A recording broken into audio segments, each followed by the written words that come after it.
धनन सतगुरु तेरा ही आशा, ऋषु और Pranav Denver USA से। गुरुजी, जब हम किसी इंटरव्यू के लिए जाते हैं तो हमें पता होता है कि हमारा जो प्रोफेशन है उसी सब्जेक्ट के अनुसार सवाल पूछे जाएंगे। हम पूरी तैयारी भी करते हैं, फिर भी नर्वस रहते हैं। लेकिन पिताजी, लोग आपसे किस सब्जेक्ट का किस टॉपिक पर कहाँ से सवाल पूछ ले कोई पता नहीं होता। आप झट से स्टिक जवाब दे देते हो। आप हमें भी ऐसे टिप्स दो ताकि हम भी फियरलेस एंड कॉन्फिडेंट होकर जवाब दे सकें। जी बेटा, हमने आपको ये मेथड दे रखा है, मेथड ऑफ मेडिटेशन, गुरु मंत्रा। हम उसका अभ्यास बहुत ज़्यादा करते हैं। आपसे बात भी करें तो भी करते रहते हैं। आप चेतन मन में अपने ख्यालों में सिर्फ सोच से तो आप बोल के कर लीजिए, कहीं अकेले बैठ के या अंदर ही अंदर जाप कर लें जुबान से या ख्यालों से। तो यकीन मानो जब विल पावर आ जाएगा तो कोई सवाल नहीं रहते। ज्ञान होना जरूरी है, ज्ञान तो अर्जित करना पड़ेगा। जैसे आपको बताया, हमने सभी धर्मों को पढ़ा, उन पर रिसर्च किया, तो अपने आप ही वो आत्म बल आ जाता है और फिर सवाल का जवाब मिल जाता है। और कल हमने एक बात कही थी आपसे, आज फिर दोहराना चाहेंगे। जो झूठ बोला करते हैं उन्हें बार बार उस बात को दोहराने की जरूरत पड़ती है, और जो सच बोलते हैं, सच बोलो और भूल जाओ, चाहे 10 साल बाद पूछोगे वो सच का सच ही रहेगा। जी कशिश ये लिखते हैं, गुरुजी, स्कूल कॉलेज के बच्चों को एकदम से आनंद चाहिए जिसके कारण वो नशे या बुराइयों में फंस जाते हैं। आप जी राम नाम का कोई ऐसा तरीका बताएं जिससे वह शुरू से ही ज्यादा आनंद पा सके। हमारे स्कूलों कॉलेजों में बहुत बच्चे हैं, बहुत बच्चे आगे बढ़ गए हैं। तो अगर आप आनंद ही चाहते हैं, हम लोग अपने समय में क्या करते थे, अकेले बैठे कोई ना कोई बात सुना देना, खेलना, हंसना, दौड़ना, भागना, कूदना, ये आपको मामूली चीज लगती है। अरे ये आपका बेस है, आने वाली जिंदगी इसी बेस पे टिकी है। अगर बचपन में बेस मजबूत हो गया तो पूरे जिंदगी तंदुरुस्ती से जियोगे, वरना 3 पे आ जाओगे। और कहते हैं ना, एक हम पहेली बताया करते थे कि भाई ऐसा जीव बताओ जो पहले 4 पैरों पे होता है, फिर 2 पे और फिर 3 पे आ जाता है। वो आदमी होता है। पहले 4 ऐसे ऐसे लुढ़कना शुरू करता है, फिर 2 पे रहता है, फिर तीसरी डंगोरी आ जाती, लाठी आ जाती, तो 3 पैर हो गए। तो कहने का मतलब वो 3 पैर नहीं होने चाहिए। जब 2 पे आ गए तो 2 पे ही रहो जब तक मालिक ले जाता नहीं। तो इसके लिए आपस में बैठ के हंसो खेलो, स्वस्थ मजाक करके हंसो खेलो, और साथ में पढ़ना लिखना भी अच्छा हो जाएगा। क्योंकि जब माइंड फ्रेश हो जाता है, माइंड को एक तरफ से हटा के दूसरी तरफ लगा देते हैं, जब दोबारा उसी पढ़ाई में लगाओगे तो फ्रेश माइंड में ज्यादा चीजें आती हैं, ज्यादा याद होता है। इन्हीं का अगला सवाल है, गुरुजी, आने वाली प्रलय का रूप कैसा होगा? आने वाली प्रलय, जैसे जहां तक हमने सुना, पानी से भी हुई, आग से भी हो चुकी है, पानी से ज्यादा माना गया। तो 5 तत्व, पृथ्वी, पानी, अग्नि, वायु, आकाश, ये प्रलय लाते हैं। लेकिन आप एक 6वां तत्व भी पैदा हो गया, जो कि पहले भी देखा गया, कारण बनता है, और वो है आदमी, मनुष्य। इसकी जो ईगो है, इसकी बढ़ती हुई तृष्णा कह लें, मृग तृष्णा कह लें, आकांक्षा कह लें, जो मर्जी नाम दे दीजिए, इतनी बढ़ती जा रही हैं, इतनी बढ़ती जा रही हैं। तो टकराव जब निश्चित हो जाता है तो हो सकता है उस प्रलय लाने में आने वाले समय में मनुष्य भी कोई बहुत बड़ा रोल अदा कर दे। कौन है, कैसा है, हमें कुछ पता नहीं, लेकिन जो फील आया आपकी सेवा में अर्ज कर दिया। गौतम ये कहते हैं, गुरुजी, मैं दुबई गया था, वहां मैंने ट्रांसपोर्ट में काम शुरू किया तो पता चला कि वहां नशे का व्यापार होता है। नशीले पदार्थ दुबई से सऊदी अरब लेकर जाते हैं जी।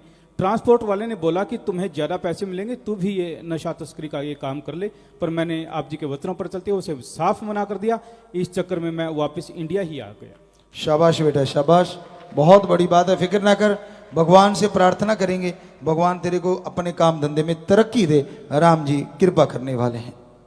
खुशप्रीत, गुरुजी, ग्रंथों में एक जगह जिक्र आता है कि जब घोर कलयुग अपने चरम सीमा पर होगा तब विष्णु जी अपने 10वें रूप कल्कि अवतार के रूप में आएंगे और साइंस की दृष्टि से बहुत हाईटेक होंगे। क्या कल्कि अवतार ले चुके हैं? बेटा ये तो राम जाने और उसका काम जाने, हम कौन होते उसमें दखल देने वाले। और किसके पास है भगवान को पढ़ने की बात? आदमी को नहीं पढ़ सकता। सामने वाला जो बात कर रहा है उसका क्या मकसद है, कहां वो पहुंच गया, क्या आप समझ पाओगे? जी नहीं। तो भगवान की मर्जी को कौन जाने, वो कब आएंगे कब जाएंगे किसी को पता नहीं चला। तो वो राम जी को पता है, वो आ चुके हैं या आएंगे या क्या करेंगे, ये उन्हीं के गर्भ, यानी कहते हैं ना समय की गर्भ में छुपा हुआ है, वो तो राम जी जानते हैं, भगवान खुद जानता है, आदमी उसको नहीं पहचान पाता। नवजोत इंसान ये लिखते हैं, गुरुजी आप जी ने अवचेतन मन के बारे में फरमाया था कि यह बहुत पावरफुल है, प्लीज इसके बारे में आगे बताएं कि अवचेतन मन से कैसे फायदा लिया जा सकता है। सिक्स सेंस, आज की भाषा में बोले तो सिक्स सेंस, जो अपनी जागृत रखी उसको ये सारी खुशियां मिल सकती हैं जो आपको बताया। जैसे संत या कोई भगत अपना सिक्स सेंस को ओपनली खोल लेते हैं, ये कभी कभी काम करती है। मान लो यहां से एक चीज आई तो अपने आप आंखें बंद हो गई, तो वो सिक्स सेंस है कि आंख में ना कुछ पड़ जाए, आंखें ऑटोमेटिकली बंद हो जाती। हुआ है ना, ऐसा होता है ना, तो वो सिक्स सेंस है जो आपकी हमेशा सचेत करती है आपको। ऐसी संत या कोई उच्च कोटि के भक्त सज्जन जो होते हैं वो ऐसा अपने अंदर एक विल पावर क्रिएट करते हैं कि उनकी सिक्स सेंस हमेशा जगी रहती है, चलती रहती है। तो उसको जगाने के लिए राम का नाम है जी। इन्होंने नाम नहीं लिखा। गुरुजी छोटे बच्चों को भी आज खान पान की वजह से बहुत गुस्सा आता है और हिंसा काफी बढ़ गई है, इसका कोई समाधान बताएंगे। माँ बाप के संस्कार अच्छे हों तो खान पान पे भी कंट्रोल हो सकता है, क्योंकि माँ बाप अगर बच्चे को अच्छे संस्कार देंगे, माँ बाप अगर अपने बच्चे के सामने झगड़ा नहीं करेंगे। आप ध्यान देना, कई बार आप झगड़ पड़ते हो मियाँ बीवी और बच्चे पास में होते, छोटे होते हैं, आपको लगता है इसको क्या पता, अरे अभिमन्यु ने गर्भ में सारा कुछ सीख लिया था।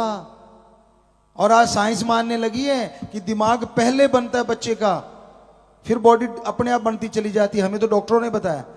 तो अगर ऐसा है तो फिर जब बच्चे ने जन्म ले लिया वो तो फिर आपकी सारी बात सुन रहा है और आपको लग रहा है नहीं इसको क्या पता।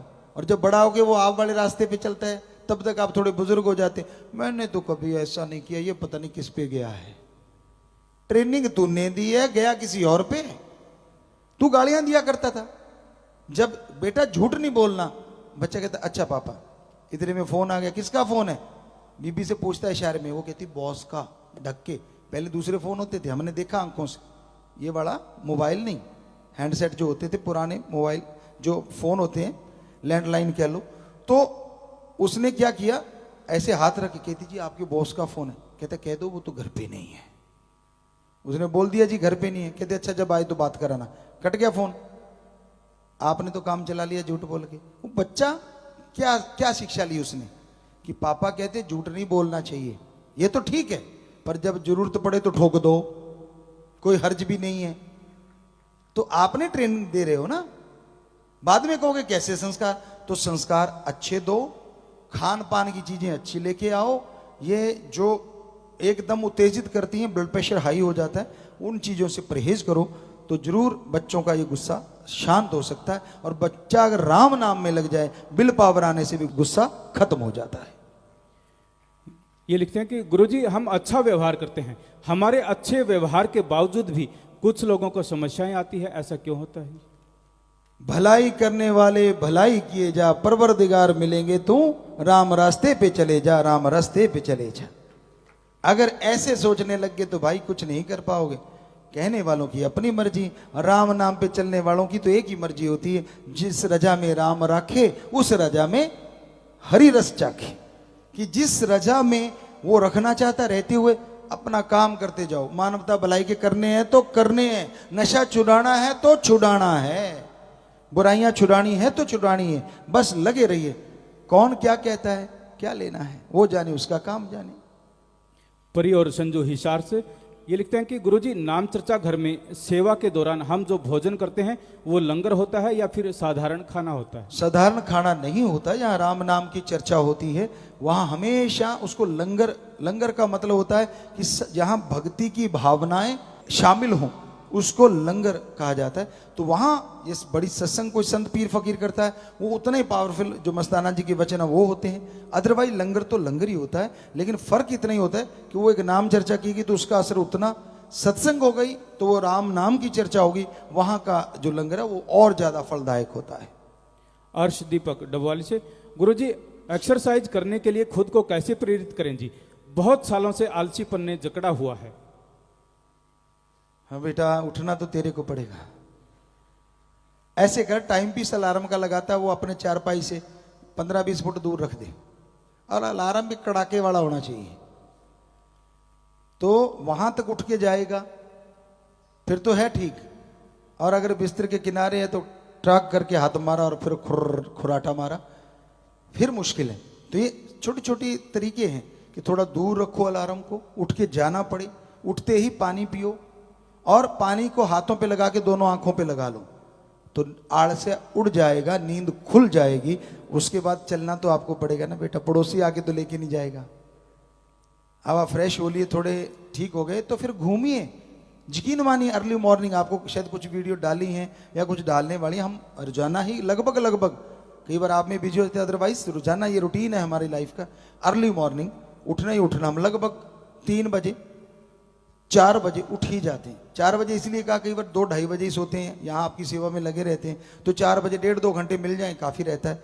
ज़्यादा से ज़्यादा 4-5 घंटे मिल जाएं। ये लाइफ में हमने ज़िंदगी ऐसी जी है, 4 घंटे सो के, 4 से 6, कभी नहीं 6 हो जाए उस दिन तो पूछो ना, ऐसे लगता है कि एक यज्ञ सा कर लिया।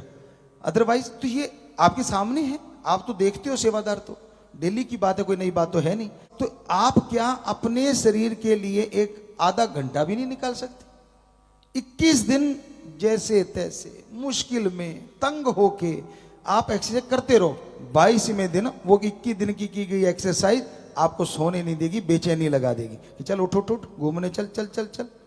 21 दिन तो आप जोर लगाओ, फिर एक्सरसाइज भी साथ देगी। तो बाकी मर्जी आपकी भाई, मानना ना मानना आप मर्जी के मालिक। हरिद्या ये लिखते हैं कि गुरुजी मैंने नाम लिया हुआ है पर एग और नॉन वेज खाने का बहुत मन करता है, इससे कैसे छुटकारा पाऊं? बेटा सोचा कर, जिनको काट के तू खाता है उनके अंदर भी मांस है, क्या तू अपने शरीर का टुकड़ा काट के खा सकता है? क्यों नहीं खाएगा? कारण दर्द होता है। तो जिनके तू काट के खाता है या खाने के तेरा दिल करता है, क्या उनके मरहम पट्टी होगी जब छुरी चलाएगा? तेरे दर्द होता है बेटा जी, दर्द उनके भी होता है। तेरी फैमिली है तो फैमिली उन पक्षियों की, उन जानवरों की भी होती है, पर वो बेचारे उस सीमा में बंधे हुए हैं, उनका माइंड ही उतना है, आकाश तत्व नाम मात्र है, इसलिए वो सोच नहीं पाते।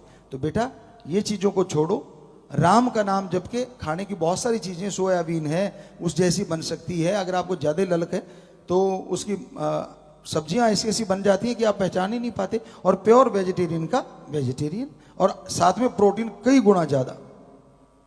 अंजलि राणा, गुरुजी फिश ऑयल को वेज मानते हैं क्योंकि फिश को मारते नहीं, कहते हैं कि ऑयल के लिए इंजेक्शन से उनका ऑयल निकालते हैं, मार्गदर्शन करें जी। बेटा हम डॉक्टर से पूछ सकते हैं, क्या वो उसका ऑयल फिश के काम नहीं आता? क्या ऑयल निकालने के बाद फिश 100% वैसी रहती है?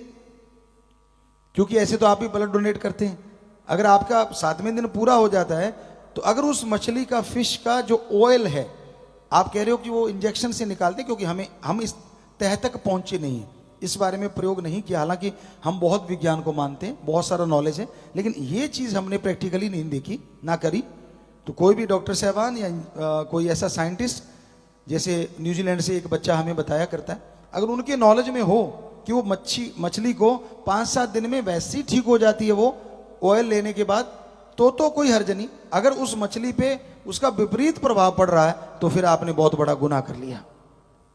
अमनदीप ये लिखते हैं कि गुरुजी पढ़े लिखे लोगों को हालांकि पता होता है कि नशा बर्बादी का घर है और डॉक्टर्स भी बहुत नशा करने लगे हैं, कोई हल बताएं जी।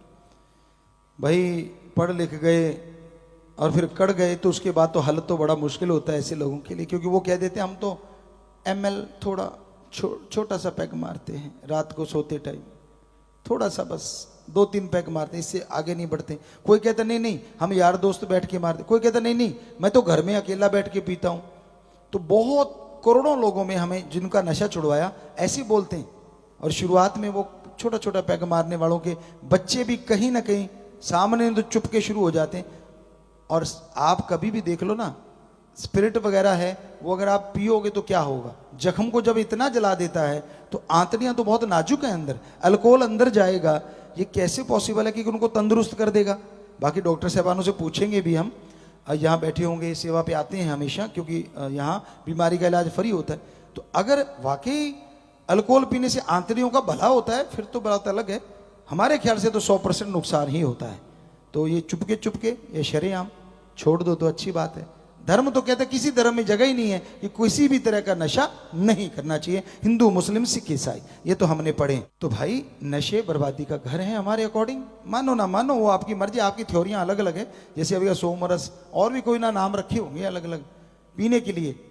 एक छोटी सी बात और याद में आ गई, एक साइंटिस्ट था, बेचारे ने आके दिखाया कि देखो ये शराब है, थोड़ी सी शराब ले ली गिलास में, एक कीड़ा छोड़ा, वो कीड़ा मर गया उसमें। कहता पता चला कितनी खतरनाक है, कीड़े को मार दिया। वो शराबी बैठे थे सामने, कहते जी चल गया पता। कहते क्या पता चला? कहता इसको पीने से पेट के सारे कीड़े मर जाते हैं, रोक लो। कैसे कोई रोकेगा? तो भाई वो बात तो आपकी अपने तरीके से होगी, लेकिन इससे कीड़े मरते नहीं, पैदा तो चाहे हो जाए, अच्छे वाले जरूर मर जाते हैं जो बैक्टीरिया हमारे शरीर में होते हैं। जी विजय इंसा ये लिखते हैं, गुरुजी एक प्लेयर को कितने घंटे मिनिमम और मैक्सिमम नींद चाहिए? प्लेयर को 6 से 8 घंटे आज जरूरी मानते हैं, साइंस भी मानती है, क्योंकि पुरातन समय में ये माना गया था कि इतने तो टाइम जरूरी है।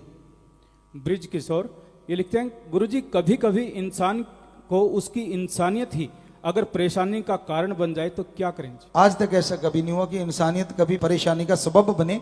आपने टेंशन ले ली होगी, थोड़ी बहुत परेशानियां सच पे चलने वालों को और इंसानियत पे चलने वालों को हमेशा से आती रही हैं। अगर आप में वो हिम्मत नहीं झेलने की तो इंसानियत छोड़ोगे थोड़ा ना। इंसानियत को बुलंद रखो, यकीन मानो वो आई हुई बुराइयां हवा में उड़ जाएंगी और एक दिन जरूर उड़ जाएंगी। संजय सैनी, गुरुजी जितने भी नाम चर्चा घर या डेरे हैं ऑल इंडिया वर्ल्ड में, उनकी एक बुक विद नेम और फोटो होनी चाहिए। अच्छा सुझाव है आपका, जरूर जिम्मेदार नोट कर लेंगे कि एक किताब बनाई जाए विद फोटो, तो अच्छा है। वो बच्चों को कभी उधर जाने का मौका मिलता है तो वहाँ जा सकते हैं। बढ़िया बात कही है, लिख लेंगे। जिम्मेवार इनका काम है भाई, हमारा तो राम नाम, बाकी सब इंतजामात जितने भी होते हैं वो सेवादार जिम्मेवार सारी साथ संगत मिलके ही करती है। गुरजीत, गुरुजी जैसे हम किसी इंस्टीट्यूट से स्टडी कर रहे हैं, लेकिन वहाँ पर कोई टीचर अगर कुछ गलत बोलता है आपके बारे में तो हमें बुरा लगता है, दुख भी होता है, ऐसी सिचुएशन में क्या करना चाहिए? बेटा शांति जैसा कोई काम नहीं। आपको पता है पीर फकीर से आप जुड़े हैं कि हम तो खुली किताब हैं, सारी साथ संगत जानती है, वरना तो साथ संगत रुकती ना। पर आपको पता है, प्यार से विनम्रता से प्रार्थना कर दीजिए कि सर नहीं, फिर भी नहीं मानते, आप चुप रहिए और जाके सुमन कर लेना 5 मिनट। तेरे कानों में जो बुराई गई वो खत्म हो जाएगी, तेरी भक्ति में दाग नहीं लगता। पर आपा बहस में नहीं पड़ना, झगड़े में नहीं पड़ना। जी आपकी बात बीच में है। अभी वो फिश वाली बात आ गई है हमारे पास, और वो बच्चा ऑनलाइन है। उस बच्चे ने लिखा है कि पिताजी फिश के लीवर से ऑयल लिया जाता है जी, ये साइंटिस्ट हैं न्यूजीलैंड में, इसलिए फिश को मरना ही पड़ता है। ये किसने बोला कि उसका फिश का ऑयल निकालने से मरती नहीं? वो कहता नहीं, उसके लीवर से वो निकालते हैं तो वो मर जाती है उसके बाद। तो ये जसप्रीत जी हैं साइंटिस्ट न्यूजीलैंड, बहुत आशीर्वाद बच्चे, भगवान आपको और तरक्की दें, क्योंकि ये रिसर्च करता है, बड़े काफ़ी बड़े साइंटिस्ट हैं, लगे हुए हैं लगातार। ये कहते हैं ओमेगा 3 फिश के अलावा प्लांट से भी लिया जा सकता है, और उसमें जैसे अलसी है, चिया सीड हैं या अखरोट हैं, इनमें भी ये पाया जाता है जी। ये भी एक कनाडा से सज्जन ने भेजा, डॉक्टर हैं जो भी हैं, रिसर्च करता है। तो आपने सुन लिया, तो ये हमें भी लगा था ऐसे कैसे संभव है। आदमी है जो खून देने के बाद भी 7वें दिन पूरा करके फिर चलता रहता है। बाकी जीवों में कहाँ है इतनी हिम्मत कि उनकी चीज़ निकाल लो और वो जिंदा रह जाए। आदमी को देना चाहिए 3 महीने बाद, 2 महीने बाद, जो भी असूल बने हैं उसके बाद ब्लड डोनेट करते रहना चाहिए। तो यकीन मानो पहले से अच्छा आएगा, क्योंकि किसी की जान बचाई वो दुआएं लेके बनेगा। भगवान आपको खुशियां दे। सुखजिंदर ये लिखते हैं कि गुरुजी गरीब लोग जिनको गवर्नमेंट स्कीम का नहीं पता होता, जैसे मुफ्त राशन, पेंशन, फ्री गैस आदि, उन लोगों के डॉक्यूमेंट्स पूरे करवा के डेरा सच्चा सौदा की तरफ से हेल्प करवाई जाए ताकि वो हर गवर्नमेंट स्कीम का लाभ उठा सके। बहुत बढ़िया सुझाव है आपका, और हमारी जिम्मेवार इस बारे में लिख लें। फिर आप देखेंगे कैसे कि हाँ सरकारें जो स्कीमें देती हैं, बाकी गांवों में बहुत लोगों को पता ही नहीं होता कि ये उनके लिए बना दिया गया है, उनके लिए है। तो ऐसे संभव हो सकता है तो जरूर नोट कर लें, ताकि उन तक वो चीज़ें पहुंच पाएं। करना तो भाई राजाओं का काम है, ये फकीरों का काम तो दुआएं करना है। हाँ जो उन्होंने लागू कर दी, कम से कम उन तक लाभ तो पहुंचे, ये पॉसिबिलिटी है, ऐसा हम लोग सेवा कर सकते हैं। लिख लें, अगर पॉसिबल हुआ तो ये करेंगे। आखिरी पर्ची है जी, गुरुजी आपका जो नया सॉन्ग है मेरे देश की जवानी, ये केवल 2 दिन में ही 72 लाख 7.2 मिलियन व्यूज इसके हो चुके हैं और लगातार बढ़ रहे हैं। सॉन्ग ट्विटर, इंस्टा, फेसबुक पर भी ट्रेंड कर रहा है। इसके अलावा सॉन्ग सावन, गाना, स्पॉटिफाई और विंग पर भी पूरा धूम मचा रहा है। जी आप जी की रहमत है। जी बहुत बहुत आशीर्वाद जी बच्चों। और ये ज़्यादा लोग देख रहे हैं, हो सकता है बच्चों में कुछ और ट्रेंड रहता हो कि मेरे फॉलोअर्स बढ़ गए, व्यूज़ बढ़ गए, ऐसा होगा। पर हमें खुशी इस बात की होती है, अच्छा जितने लोग सुनेंगे शायद उनमें से 50% ने भी नशा छोड़ दिया तो हमारा गाया हुआ जो भक्ति का गाना या उसे भजन कहते हैं हम अपनी भाषा में, वो सफल हो जाएगा कि अगर लोग उसको छोड़, क्योंकि पहले जो निकाला था पंजाबी में, इस बार हिंदी का है तो लोगों तक पहुंचा और उसका मकसद कुछ नहीं, अपनी वाह वाह करवाना नहीं, राम जी की औलाद को सुखी करना है, एक मैसेज दिया है।